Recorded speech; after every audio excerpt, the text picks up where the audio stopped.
Tema yang sangat menarik pagi ini yaitu sindrom metabolik. Nah, apa itu sindrom metabolik? Kenapa ini penting kita ketahui semuanya dan bagaimana solusi terhadap sindrom metabolik. Nah, ini luar biasanya komunitas kita, One Team Global Indonesia dan komunitas IO Pro Community yang selalu mengedukasi kita tentang pola hidup sehat. Nah, sedikit mengenai background saya. Jadi background saya adalah seorang dokter. Saat ini saya punya dua orang putra. Saya dulu itu dokter ya, tapi pernah mengalami yang namanya obesitas, terus punya masalah bermutu alias bermuka tua. Nah, jadi bermuka tua, jadi kelihatan lebih tua dari umur yang sebenarnya, gitulah ya kira-kira. Jadi waktu saya kuliah, saya sudah bisa dipanggil masih mbak-mbak, kakak-kakak gitu ya mbak-mbak, sudah dipanggil ibu gitu kan, bermuka tua. Jadi saya ingat saya pernah naik kapal laut waktu saya SD kelas 5 SD, nah pakai tiket anak-anak gitu. Pas awak kapal ngecek tiket, saya dikira curi umur supaya bisa dapat harga tiket anak-anak. Padahal saya memang ya begitulah kelihatan lebih tua dari umur yang sebenarnya. Nah, beruntung sekali saya bertemu dengan komunitas ini. Saya mulai membangun bisnis. Waktu itu kenapa saya mau berbisnis? Karena waktu itu saya sibuk bekerja di tiga tempat sekaligus. Terus jadi anak itu selalu saya tinggal. Saya kerja sebagai ASN, dokter jaga UGD, saya juga dosen fakultas kedokteran. Jadi anak saya sering saya tinggal. Kalau keadaan normal masih aman-amannya, enak-enak saja gitu ya. Tapi kalau anak sakit, biasanya saya harus tetap kerja. Jadi anak saya bisa temenin satu hari, saya izin satu hari. Besokannya dalam kondisi anak saya belum sembuh ya, masih kurang sehat gitu, saya harus menitip sama tante, sama sepupu, sama orang-orang yang saya percaya, anak sakit saya harus tinggal karena saya harus bertanggung jawab dengan pekerjaan saya. Disitulah saya mulai berpikir, ada enggak ya caranya supaya saya bisa tetap bertumbuh, berkembang, saya bisa tetap menghasilkan uang dengan fleksibel, karena bagaimanapun ya uang bukan segala-galanya, tapi segala-galanya butuh uang. Betul apa betul? Ya, apalagi di zaman-zaman saat sekarang ini ya. Terus saya mau butuh duit, saya juga mau fleksibel. Beruntung sekali di saat yang tepat saya ketemu dengan peluang bisnis ini, saya ketemu dengan komunitas ini. Tanpa pikir lama-lama saya mengambil keputusan yang sangat saya syukuri sekali hari ini. Saya menjalankan bisnisnya secara fleksibel, jadi sambil bekerja juga, sambil membangun bisnis juga. Dalam waktu kurang dari 1 tahun, saya waktu itu mendapatkan penghasilan lebih dari 10 kali lipat dari gaji ASN saya. Wah, luar biasa ya. Mungkin ada yang penasaran gimana tuh caranya ya. Kita sudah belajar Sabtu kemarin di Affiliate Marketing Training AMT caranya. Nah, yang mau cari tahu caranya boleh cari tanya lagi kepada apa namanya affiliate pro-nya untuk bagaimana caranya mempelajari ulang tuh affiliate marketing training. Bagaimana tuh caranya ya. Tapi apa yang saya dapatkan bukan cuma uang, yang tadi saya bilang saya dapat kesehatan yang lebih baik, saya mendapat kesehatan luar ke dalam, dari dalam keluar ya. Saya punya waktu yang lebih fleksibel dengan keluarga sambil bisa bekerja, bertumbuh dan membangun impian-impian saya. Jadi kalau teman-teman sudah berada di komunitas ini, semuanya saat ini sudah ada 280 yang bergabung dan nanti mungkin ada yang dengar ulang di dalam Zoom pagi ini.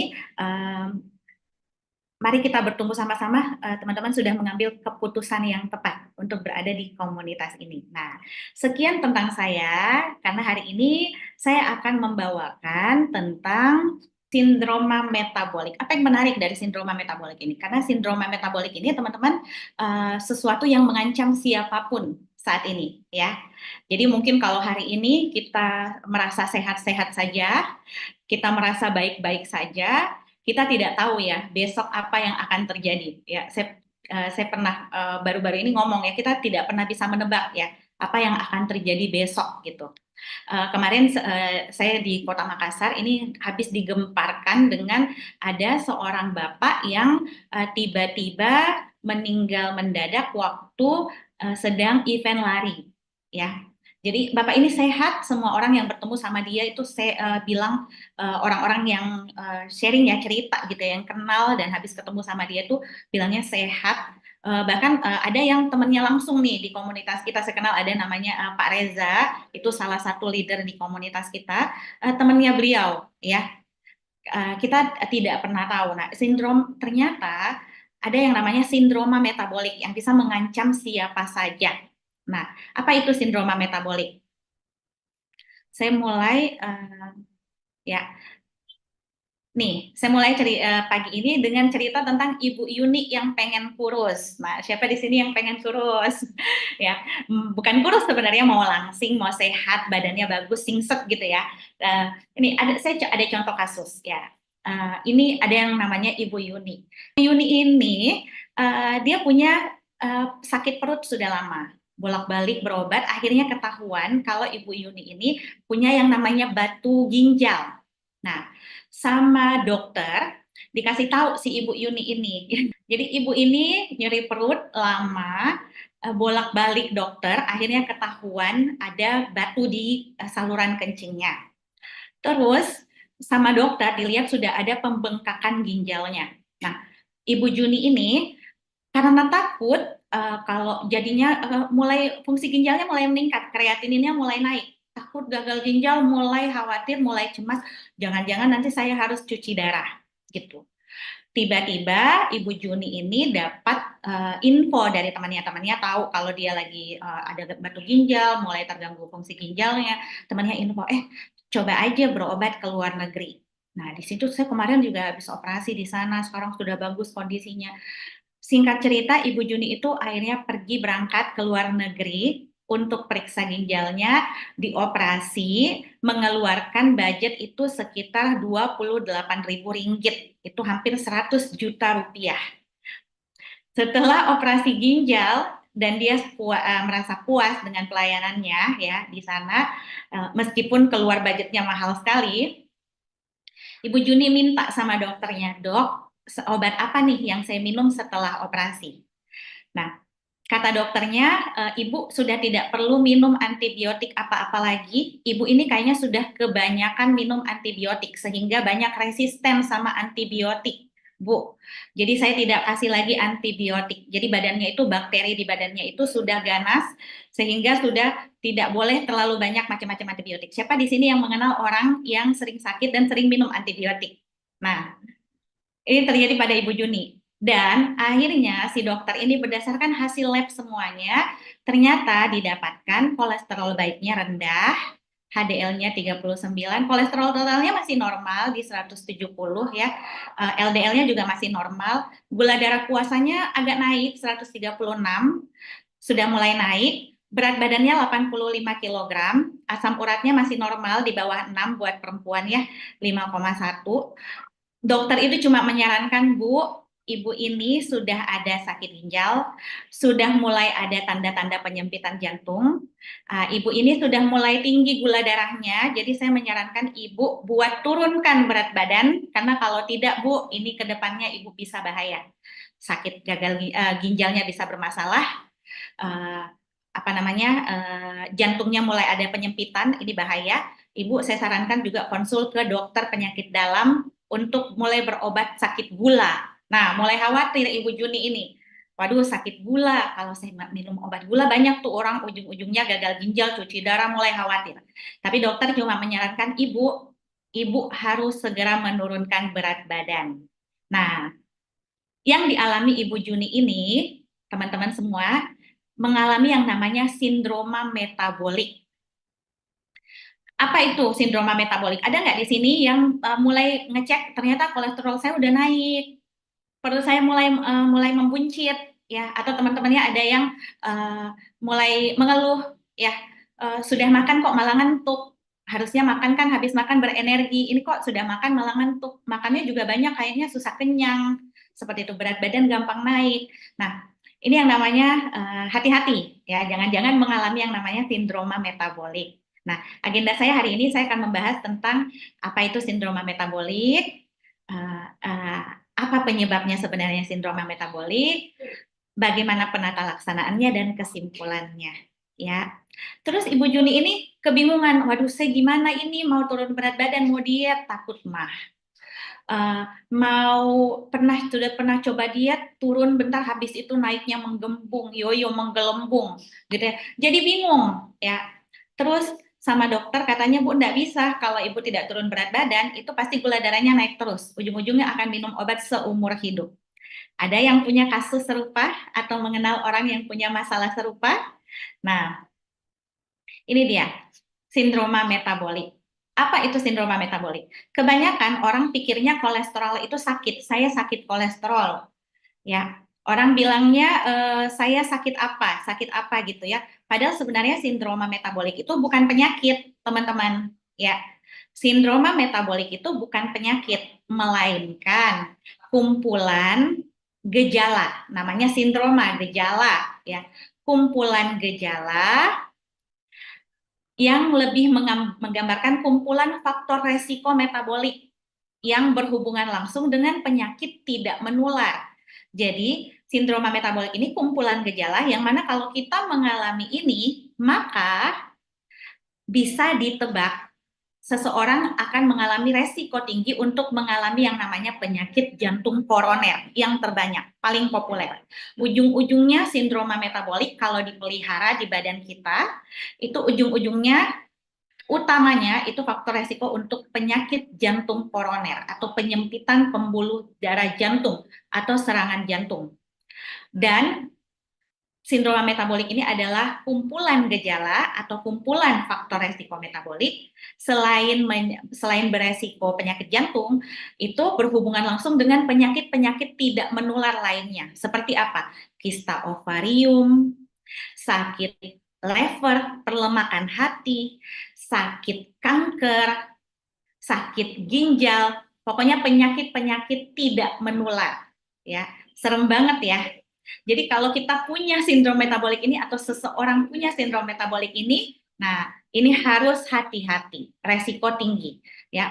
Jadi bukan penyakit tapi kumpulan gejala. Apa saja gejalanya sindrom metabolik? Ada ini, ya. Ada yang namanya obesitas sentral. Kalau sudah mengalami obesitas sentral itu obesitas di sentral, di pusat, di perut, ya, perutnya buncit atau membesar. Sindroma metabolik juga itu kumpulan ya, ada resistensi insulin, ada dislipidemia atau gangguan kolesterol atau gangguan lemak darah, dan ada peningkatan tekanan darah atau hipertensi. Nah, apa penyebabnya? Terus yang bikin saya seseorang atau saya misalnya ada yang nanya, yang bikin saya jadi sindrom metabolik apa itu? Diwariskan ya dok? Atau dari mana? Nah, ada dua penyebabnya. Ada pengaruh genetik, itu bisa diwariskan. Tapi kenapa ada orang yang orang tuanya punya obesitas, punya sakit gula gitu ya, tapi anaknya ada yang sakit gula, ada yang tidak. Kenapa ada orang yang orang tuanya kanker, anaknya tidak kanker, ya, tidak tumor ya? Karena penyebabnya itu ada pengaruh genetik diwariskan, tapi ada juga pengaruh lingkungan seperti makan berlebihan, jarang bergerak, kekurangan zat-zat gizi, ya, yang menyebabkan badan mengalami yang namanya resistensi insulin. Apa itu resistensi insulin? Nah, di badan kita itu ada hormon ya, teman-teman semuanya, yang namanya hormon insulin. Hormon insulin ini adalah hormon yang bertanggung jawab untuk memasukkan gula darah dari darah kita. Jadi kalau kita makan nih, misalnya anggaplah tadi pagi makan apa nih teman-teman semuanya? Tadi pagi sarapannya apa? Coba ya. Boleh tahu? Ada di sini yang tadi sarapan Indomie pakai nasi pakai telur. Hmm. Habis itu minum apapun makanannya, minumnya tetap teh botol susu. Salad masih intermittent, wah luar biasa nih, air putih, kopi ya, baru minum kolagen. Wah, ini luar biasa nih ya komunitas kita ya. Wah, telur rebus dan susu wah, ya luar biasa. Nah, jadi kalau kita makan nih, misalnya makan nasi atau makan kue gitu ya, terus makan, dikunyah, kunyah, kunyah, kunyah, dicerna dari saluran cerna atas sampai masuk ke lambung, ke usus ya. Nanti itu kan akan diserap tuh, dicerna, dihancurkan, diserap, masuklah dia ke dalam darah ya, terutama itu adalah glukosa ya. Tepung, nasi, bahkan dari buah sayur itu diserap itu menjadi karbo ya. Glukosa di darah. Glukosa itu makanan buat selnya kita. Nanti dia itu glukosa yang masuk ke darah itu akan masuk ke mata kita, ke kulit kita, ke jantung kita, ke organ-organ tubuh kita semuanya ya, sebagai makanannya, sebagai sumber energinya dan lain-lain. Nah, yang memasukkan kurir, yang memasukkan si gula itu atau glukosa sehingga bisa dipakai sama mata kita, telinga kita, rambut kita, kulit kita semuanya itu adalah insulin. Nah, bayangkan kalau kita pagi-pagi itu makan nasi, mie, telur dan lain-lain gitu ya, insulin keluar dong untuk mengangkut si gula darah itu masuk ke sel kita, ke jaringan kita untuk makan gitu ya. Terus nanti jam-jam 10 kelaparan lagi tuh, makanlah bubur ayam ya. Insulin keluar lagi ya, keluar lagi pankreas adalah organ tubuh kita yang menghasilkan insulin. Lama-lama kita terbiasa dengan pola ini, lama-lama pankreas kita capek. Pankreas kita mulai capek, insulin kita mulai, aduh makan lagi nih orang, keluar lagi capek, bolak-balik, perutnya bolak-balik, lama-lama badan kita mulai resisten terhadap insulin. Akibatnya apa? Akibatnya insulin kita, gula itu banyak di darah dan menyebabkan ini, ya, peningkatan trigliserida, peningkatan kolesterol jahat, dan penurunan kolesterol baik. Dan ini beresiko kita mengalami yang namanya kekakuan pembuluh darah atau aterosklerosis. Mulai terjadi yang namanya intoleransi glukosa. Jadi badan kita sudah tidak bisa memakan gulanya. Jadi gula darahnya itu harusnya kan masuk ke sel, ke jaringan tubuh kita. Akhirnya numpuklah dia di darah. Akhirnya apa? Akhirnya kalau diperiksa gula darahnya tinggi. Wah, kenapa gula darahnya tinggi? Artinya sel-sel tubuh kita tidak makan. Gula darahnya dia numpuk di darah. Ya, terus obesitas karena terjadi penumpukan lemak yang berlebihan, jadi berat badannya gampang naik. Terus mengalami yang namanya peningkatan tekanan darah. Karena apa? Pembuluh darahnya itu mengeras semuanya, menyempit, sehingga terjadilah tekanan yang tinggi di pembuluh darah, akhirnya hipertensi. Ya, ini dia. Jadi sebenarnya penyebab dari sindroma metabolik ini semuanya akhirnya bisa diperiksa. HDL-nya, dislipidemia, ya, dislipidemia, HDL-nya rendah, kolesterol baiknya rendah, kolesterol jahatnya yang tinggi. Diperiksa gula darahnya mulai tinggi, naik turun atau tinggi terus tidak turun-turun. Diperiksa lingkar perutnya, lebih dari 90 cm pada laki-laki, lebih dari 80 cm pada perempuan. Diperiksa tekanan darahnya sudah lewat dari 140/90, hipertensi. Inilah yang namanya dislipidemia, kumpulan gejala-gejala dan tanda yang merupakan faktor resiko penyakit tidak menular di kemudian hari. Nah, bagaimana perjalanan penyakitnya? Patofisiologi ya. Fisiologi itu artinya fungsi tubuh normal. Saya kasih sedikit istilah medis ya. Pato itu penyakit. Jadi patofisiologi itu adalah perjalanan penyakit dari tubuh yang normal menjadi sakit. Nah, ini saya kasih lihat. Yang ini, yang kurus ini, itu adalah orang yang kita lihat warna putih kekuningan ini adalah tumpukan lemak nih. Penumpukan lemak. Nah, kalau yang kurus ini lemaknya tipis. Sementara yang gendut ini, ada orang bilang, iya saya gendut karena tulangnya besar. Bukan ya, bisa ada orang yang memang tulangnya lebih besar bawaannya ya daripada orang lain. Tapi yang bikin kita gemuk itu bukan karena tulangnya yang jadi membesar gitu ya, tapi lemaknya nih menumpuk di bawah kulit atau lemak suputan, dan lemak yang menumpuk di dalam rongga perut yang disebut lemak visceral. Ini menumpuk di usus, makanya biasanya pencernaannya tidak lancar, menumpuk di lever nih ya, sehingga kalau lever itu tempat kita ini juga untuk energi ya. Jadi kalau ada penumpukan lemak di lever itu gampang lemas sampai bisa sakit kuning padahal bukan hepatitis ya. Menumpuk juga di jantung akhirnya kalau jantungnya membesar seperti itu.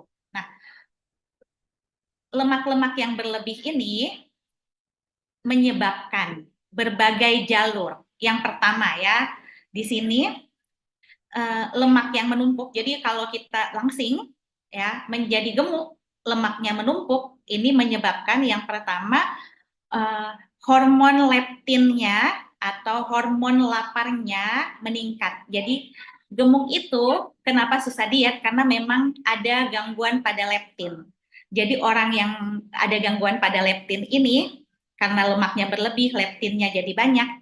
Ya, leptin dan adiponektin ini adalah hormon yang dihasilkan oleh sel lemak kita. Jadi kalau sel lemaknya banyak, jadi semua ini jadi terpengaruh ya. Jadinya makanya orang gemuk itu yang terlanjur gemuk itu susah nahan makan karena leptinnya sudah terganggu. Ya. Terus adiponektinnya jadi menurun. Adiponektin ini adalah hormon yang banyak mengatur tekanan darah juga, mengatur gula darah juga ya. Jadi kalau adiponektinnya rendah, tekanan darahnya jadi gampang gampang naik, gula darahnya juga gampang naik.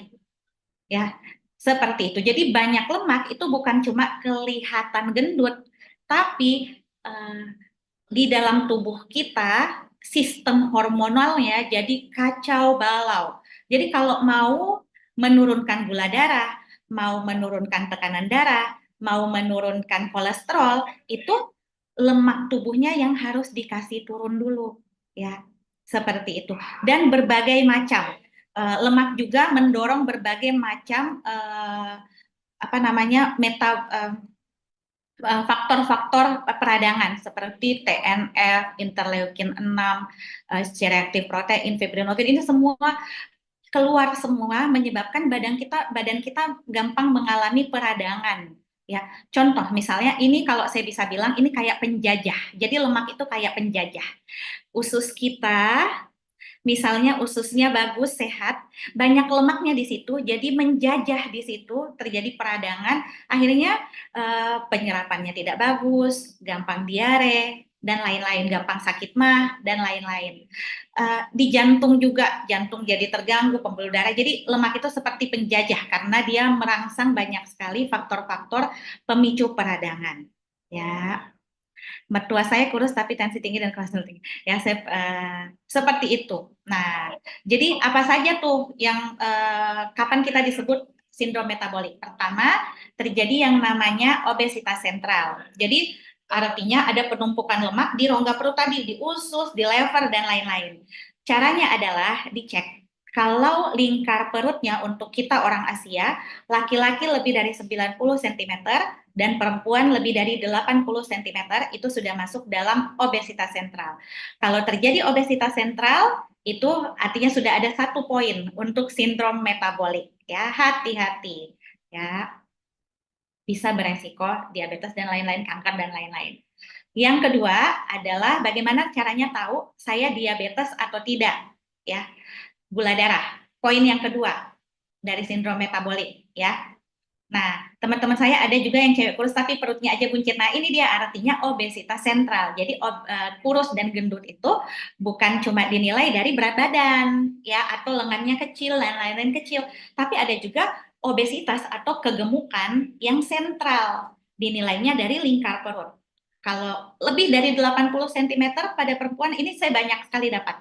Lebih dari 80 cm pada perempuan, ada juga laki-laki yang kurus tapi perutnya membesar ya, lebih dari 90 cm pada laki-laki, meskipun dia kurus, meskipun beratnya, orang bilangnya kurus ya, beratnya mungkin masih indeks massa tubuhnya dalam batas normal, tapi kalau lingkar perutnya lebih, itu juga masuk obesitas, sudah masuk kegemukan. Nah, poin kedua untuk tahu sindrom metabolik atau tidak, memeriksa gula darahnya. Kalau gula darah puasanya lebih dari 126, ya, itu artinya berpuasa dulu 8 jam sampai 10 jam, terus diperiksa gula darahnya lebih dari 126, itu sudah ada diabetes mellitus. Terus gula darah sewaktu tidak puasa, kalau lebih dari 200 disertai dengan keluhan klasik, seperti orang DM tuh keluhan klasiknya itu 3P, polidipsi, 4P, polidipsi, banyak minum, sering haus, poliuri, sering kencing, bahkan malam-malam tidurnya terganggu karena sering kencing, terbangun kencing. Yang ketiga, polifagi, sering lapar. Tapi apalagi kalau disertai P yang keempat ada P, penurunan berat badan. Nah, itu gejala klasik DM disertai dengan pemeriksaan gula darah sewaktu di atas 200 itu masuk DM, dan pemeriksaan HbA1c gula darah 3 bulanannya kalau lebih dari 6,5% itu sudah masuk dalam diabetes. Kalau ini sudah positif, dapat lagi poin kedua dari sindrom metabolik ya. Poin ketiga ini, jika gula darahnya ada namanya dislipidemia, gangguan lemak darah.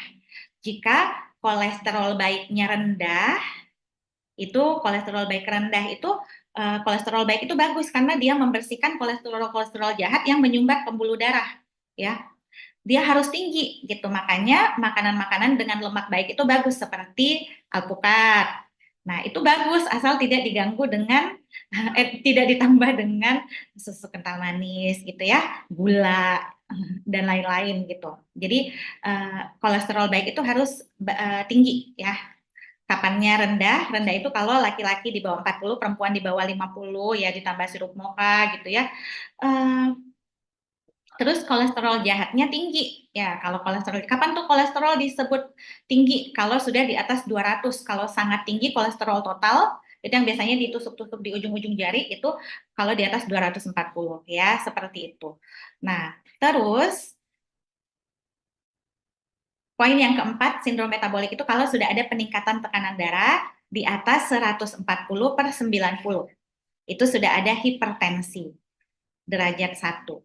Ya, ini adalah klasifikasi hipertensi. Hipertensi itu kan ada sistolik, itu yang di atas angkanya biasanya 140 per diastolik itu angka di bawahnya 90. Kalau atasnya aja yang tinggi, terus bawahnya aku normal kok. Ya, kemarin karena ibu yang tadi, Ibu Juni itu atasnya tinggi, bawahnya normal, tetap itu masuk hipertensi. Ya, namanya hipertensi sistolik terisolasi. Nah, ini kriteria keempat. Terus kapan seseorang disebut sindrom metabolik? Nah, ini ada banyak sekali angka-angkanya, data-datanya. Ya, ini menurut WHO.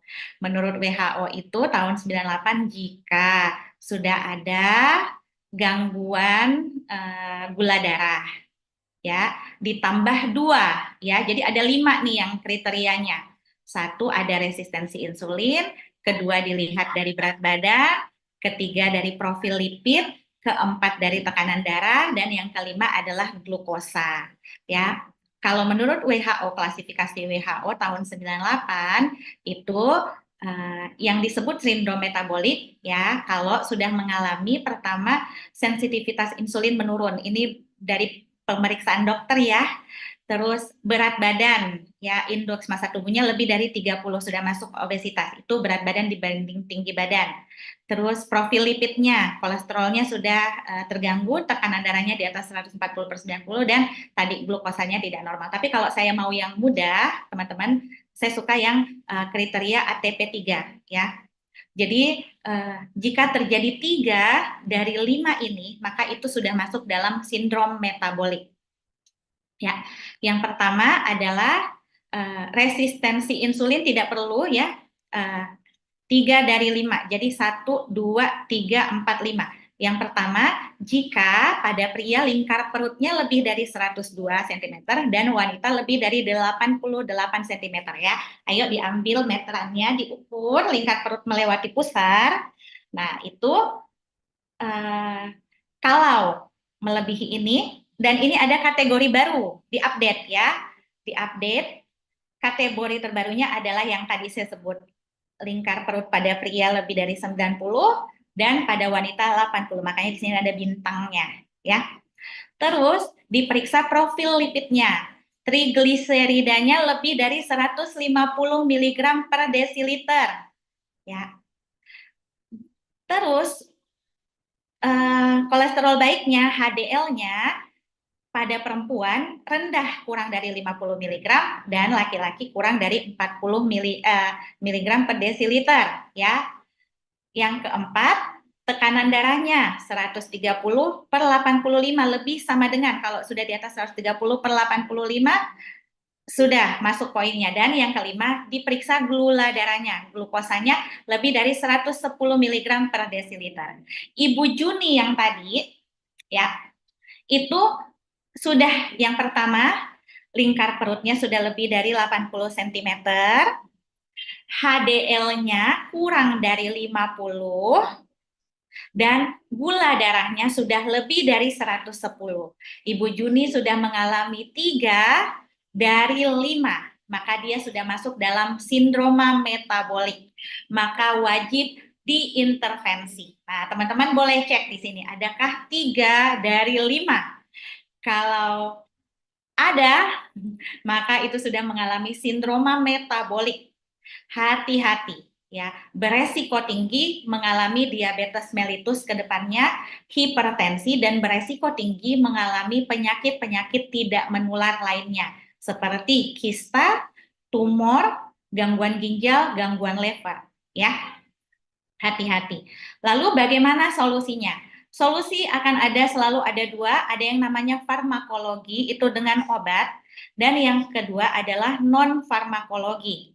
Farmakologi ini obat, jadi obat itu jangan berobat sendiri ya. Jadi kalau sudah memang tinggi apanya namanya tekanan darahnya misalnya sampai 160, 180 ya, uh, perlu konsultasi ke dokter penyakit dalam. Apakah cukup dengan dipantau dulu, modifikasi lifestyle, harus dengan intervensi dengan obat gitu ya, atau kolesterolnya tinggi, nah itu tetap perlu ya. Tapi farmakologi tidak akan berhasil jika non-farmakologinya atau modifikasi lifestyle atau modifikasi gaya hidupnya tidak berjalan. Berapa banyak orang yang sudah berobat diabetes atau gula bertahun-tahun, tapi HbA1c-nya tetap di atas 6,5, ada yang di atas 10, di atas 8, sudah suntik insulin, sudah minum obat segala macam, ya, ini yang sudah terlanjur sakit. Kalau modifikasi lifestyle-nya tidak jalan, pengobatan, sasaran pengobatan juga tidak akan berhasil. Ya, apalagi kalau yang masih sindroma metabolik, mungkin belum ya, sudah mulai bencit perutnya, tadi katanya gosok gosok gosok gosok ya. Kenapa digosok-gosok? Bukan cuma supaya cantik kalau pakai baju, supaya keren kalau pakai baju, bukan cuma itu. Tapi lingkar perut di atas 80 pada perempuan dan laki-laki di atas 90 itu mengandung penyakit ya dari dalam, resiko tinggi ya. Nah, pola makannya bagaimana? Pola makannya adalah seperti ini. Pola makan harus ada non-farmakologi. Yang pertama adalah pola makan my plate. Pelajari makanan-makanan yang boleh kita makan banyak. Jadi tidak boleh diet ketat juga, karena diet ketat juga bisa mengacaukan metabolisme. Jadi tetap makan kenyang, tapi karbonya sedikit, seperempat piring kurang gitu ya. Kalau ini dibagi dua, sepertiganya lagi, jadi 1/6 piring.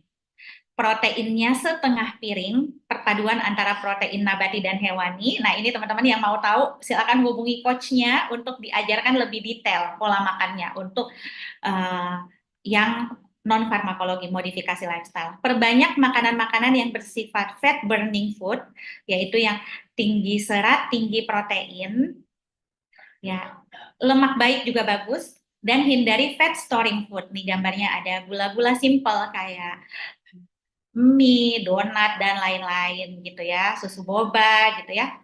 Yang kedua, olahraga. Olahraga rutin. Kemarin ada yang tanya, saya kerja rumah tangga itu masuk olahraga tidak, Dok?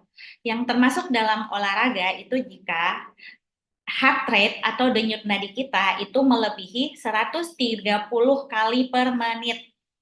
Ya, dan itu perlu kita lakukan selama minimal 30 menit 3 kali seminggu. Nah, jadi kalau kerja-kerja rumah tangga, heart rate-nya mungkin masih santai di 100 per menit, 110 itu belum, ya, tetap butuh olahraga dan perpaduan antara latihan beban untuk membangun massa otot supaya metabolisme kita bagus dan juga untuk cardio training untuk membakar lemak ya. Detailnya bagaimana, yang mau program silahkan bertanya di IO Pro Community dan Fit90 Community. Dan tentu saja diperlukan yang namanya superfood karena ada makanan-makanan yang bisa membantu pembakaran lebih baik. Ya, bisa dibilang saat ini makanan yang kita bilang sehat itu saya minum jus kok, saya makan sayur kok, saya makan makanan sehat, granola dan lain-lain, bisa dibilang itu semua belum cukup untuk mendapatkan metabolisme sehat. Saat ini kita butuh yang namanya superfood, makanan-makanan yang tinggi katekin, tinggi antosianin, makanan-makanan yang punya vitamin B12 yang bagus, apa saja tuh. Nah, daripada pusing, bingung, ya, kita bisa mendapatkannya dalam bentuk suplementasi, ya. Kita punya yang namanya program solusinya untuk non farmakologi ini adalah untuk sindroma metabolik adalah program Fit 90. Nah, saya sebenarnya punya fotonya tadi, nanti saya share transformasi saya dan teman saya ya. Jadi goalnya dalam program ini Fit 90 adalah bagaimana caranya kita bisa dapat metabolisme sehat, yaitu indeks massa tubuhnya 18,5 sampai 23 kg per meter kuadrat. Ini mesti dihitung, nanti bisa tanya pada coachnya, pada affiliate pro-nya. Pria di bawah 90 cm lingkar perutnya, wanita di bawah 80, visceral fat-nya 1 sampai 9 normal, harus dengan mengukur dengan Carada scan. Tapi kalau misalnya tidak ada akses terhadap ini semua, lingkar perut aja dulu deh, dikejar di bawah 90 cm pada laki-laki dan di bawah 80 cm pada wanita. Persen lemaknya turun dan ototnya naik. Kenapa? Karena otot ini tempat yang bagus untuk membuang sampah gula darah yang tinggi. Bisa kalau ototnya bagus, itu bukan cuma lebih lean, bukan cuma pembakaran jadi bagus, tapi dia juga bisa mencegah yang namanya resistensi insulin. Ya, kalau kita lihat, ini semua langsung ke sumber masalah penyebab sindrom metabolik, yaitu penumpukan lemak. Kalau itunya bisa diatasi, sindrom metaboliknya itu bisa, kolesterol baiknya bisa naik, kolesterol jahatnya bisa turun, gula darahnya bisa terkontrol, bukan cuma turun berat badan, tapi metabolismenya sehat, rampingnya adalah bonus. Ya, perlu ada yang namanya akuntabilitas, teman-teman. Tidak bisa diet sendiri, mesti ada coach, ya, mesti ada konsultannya yang mengukur rutin, mesti kita ada melapor makanan kita, olahraga kita, dan mesti ada komunitas supaya bersama-sama.